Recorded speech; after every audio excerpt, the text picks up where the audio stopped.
What's going on, everyone? So Lakers basketball is back tomorrow, and we could not be more excited, right? I mean, this just feels different, right? It's just like this anxiety buildup to actually seeing them take the court again. It really does feel like we have a real chance of getting into the playoffs. And then once we get into the playoffs, who knows what happens? We have 23 games left. And Anthony Davis, LeBron James have both reiterated time and time again that these games are absolutely important. Every one of these games need to be must wins. Now, we don't have to necessarily win all 23. That would be nice. But realistically, you're going to have bad nights. You're going to have, nights where, like a team like Portland, they just shoot the lights out and there's nothing you can do about it. But we need to win at least 16, 15 of these next 23 games. I would like it to be closer to like 18 or 19 of those games. But nonetheless, we got to start one game at a time, start taking these games seriously, and really start putting our best foot forward going forward, right? We have a lot of making up to do because of the slow start. But beyond that, you have a new team that needs to build chemistry and basically do what you usually have an entire offseason, an entire training camp, an entire preseason, and an entire season up until this point to already build and develop. They have to do that in essentially 23 games. So I do believe that they can, but it is definitely an uphill battle to climb. The Lakers, however, did have a practice today, and we got to see Anthony Davis, LeBron James. He got the night off, but Anthony Davis spoke with the media and basically just talked about how it was great to get everybody involved. They tried to kind of press him a little bit on Russ and see what his response was, and he gave you the I don't know, I'm not on that team. What do you want me to say? I don't know the locker room, I don't know the coach, all of that stuff. Which that's kind of the answer. What do you expect him to say? Yeah, he's gonna do great. He's gonna kill us. No, that's not what the conversation's gonna be. But regardless, you saw a lot of Anthony Davis talking to the media, talking about how important these stretch of games are, how he wants to get back. And something worth noting that I see a ton of people pointing out is Anthony Davis's hair. He doesn't have the afro anymore. He's got the twists, the braids, and people are pumped about that. It's something, we've even touched on the live stream because there are legit stats to back that up, that when he has his hair a certain way for whatever reason, he plays better. I don't really know how much I really buy into that, but nonetheless, people are pumped about it. You could see it all over Twitter, see it all over Bleacher Report, you can see it on everything. And people just we're back, baby. Anthony Davis is going to lead us to a 6 seed. Regardless, I don't care. I just want him to be the best Anthony Davis possible, right? I would just want to see Anthony Davis deliver and play the game of basketball the way that we know he can play. And if he's got to get a fresh cut and, get his hair done to make him feel good about hey, I'm about to be dominant, then sure, let's do that. Whatever it takes. I just want to see this best Lakers team that we can get and really kind of expedite these wins here. But also Anthony Davis also touched on basically not being an all-star. Usually guys are upset about that. And Anthony Davis, he deserved to be an all-star in my opinion. Maybe that's Laker bias, but there were guys that were all-stars that played less games than him this season, and yet he was the odd man out. And at one point, he had a stretch where he was playing probably the best basketball on the planet. But still, Anthony Davis talked about it, and talked about how it actually was a good thing for him. And this is what he had to say. He said, gives you a chance for your body to recover physically, which is great, right? That's really what we need from him. It lets you recover mentally, get away from the game for a little bit. Come back with a new sense of urgency and new sense of spirit for the last 23 games, not just for me, but for our team.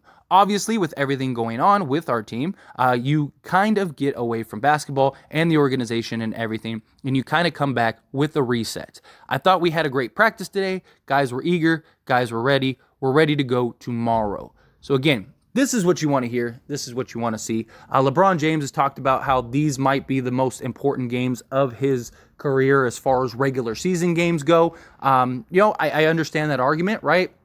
He promised that he wouldn't miss the playoffs again. He promised that he'd be better. We need LeBron James to play. He says he's going to play all 23 games. I don't really know if I buy that. It's kind of like the Anthony Davis, where Anthony Davis is I want to play all 82 games. We all knew that wasn't going to happen. But, LeBron and AD need to play at least 20 of these 23 games. They have to. We cannot afford to have them missing, half of these games. It's just not going to work out, right? We need them ready to go, head down, and get us some W's, and then get ready and be healthy enough to lead this playoff charge.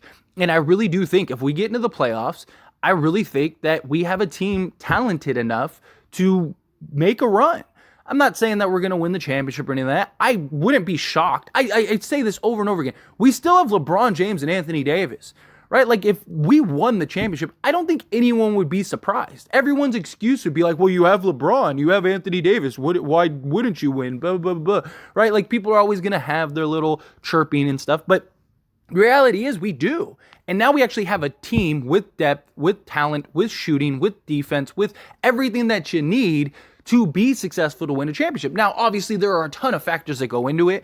Some luck, some breaks. You need chemistry, you need team building, you need guys to step up and play big. It can't just all be on Anthony Davis and LeBron James, but a good bulk of it is going to be on these two, and we need these two to play the best basketball that they can.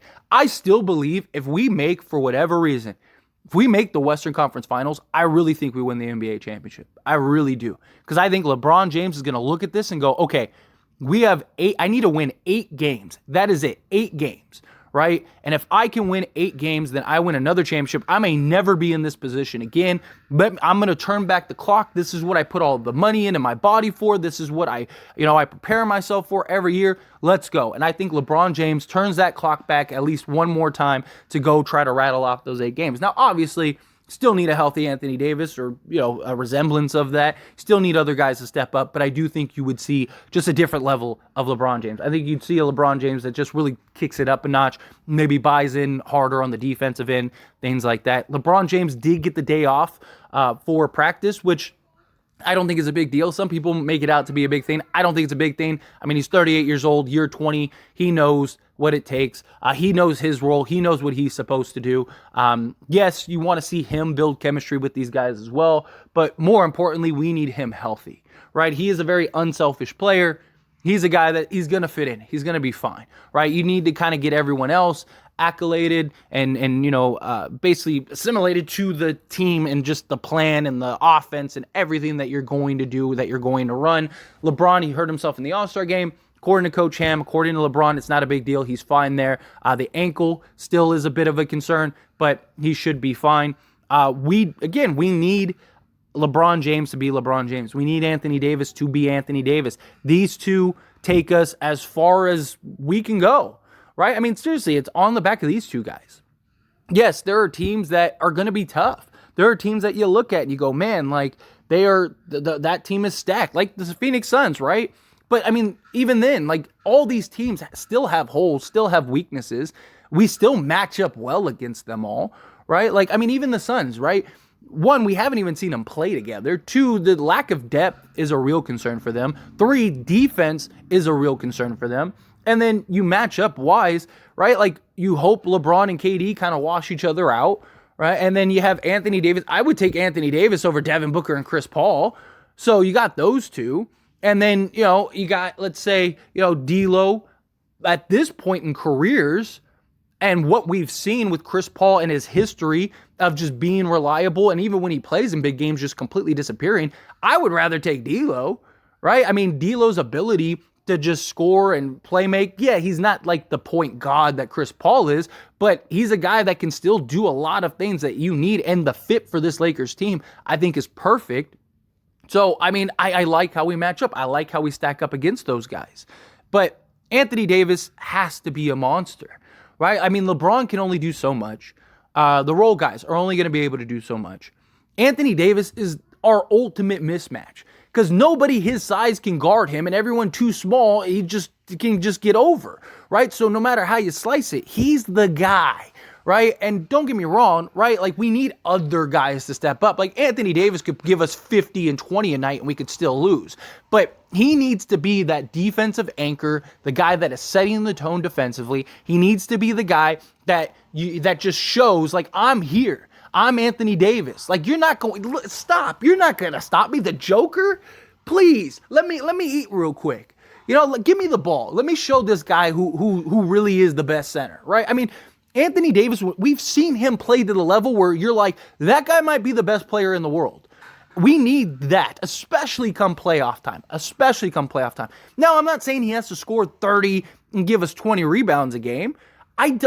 I don't mind the Warriors game. So many people gave him, slack for the Warriors game. The guy gave you 13, 16 with like 3 blocks and just completely set the tone defensively. Got rebounds. His shot wasn't falling, but we still won the game. And he still had an impact. And he made some huge plays down the stretch. I don't need him to be a 30 and 30 guy every night.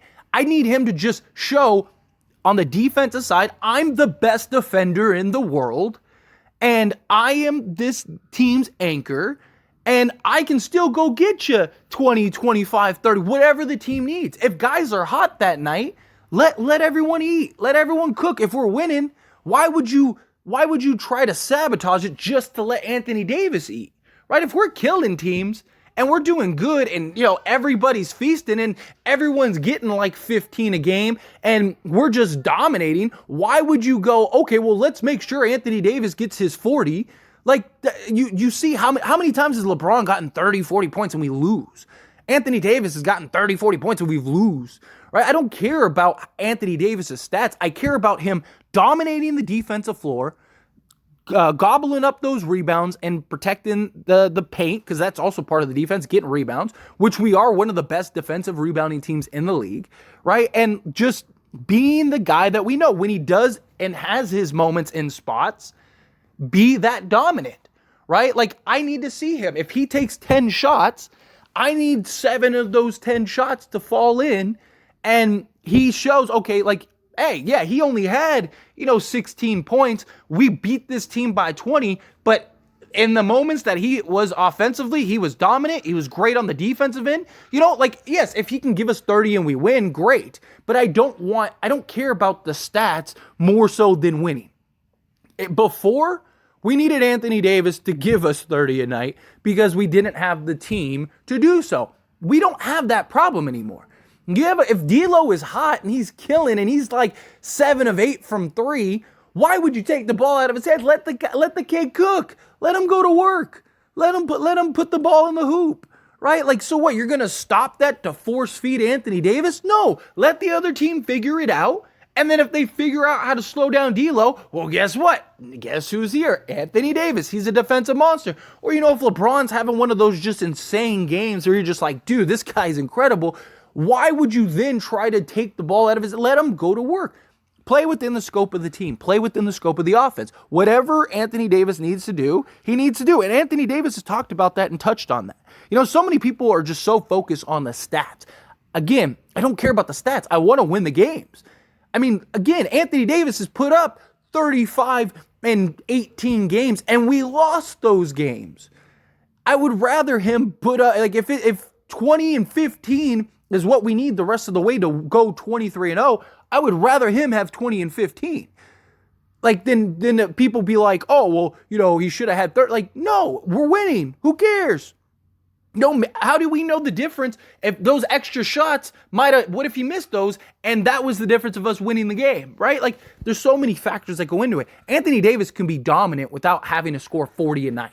So many people are so focused on scoring and points. How many points did Anthony Davis have? How many? Like, I don't care about that. How defensive of a monster was he that game? Did he set the tone? Was he aggressive? Was he physical?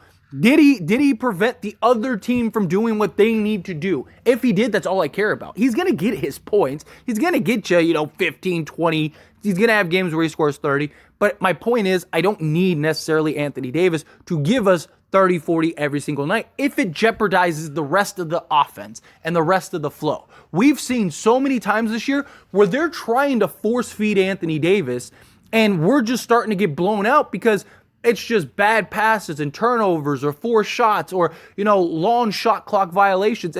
And it's just like you're doing that, one, because we didn't have the roster to where we could make up for the lack of them, boxing in Anthony Davis and putting 2 or 3 guys on him.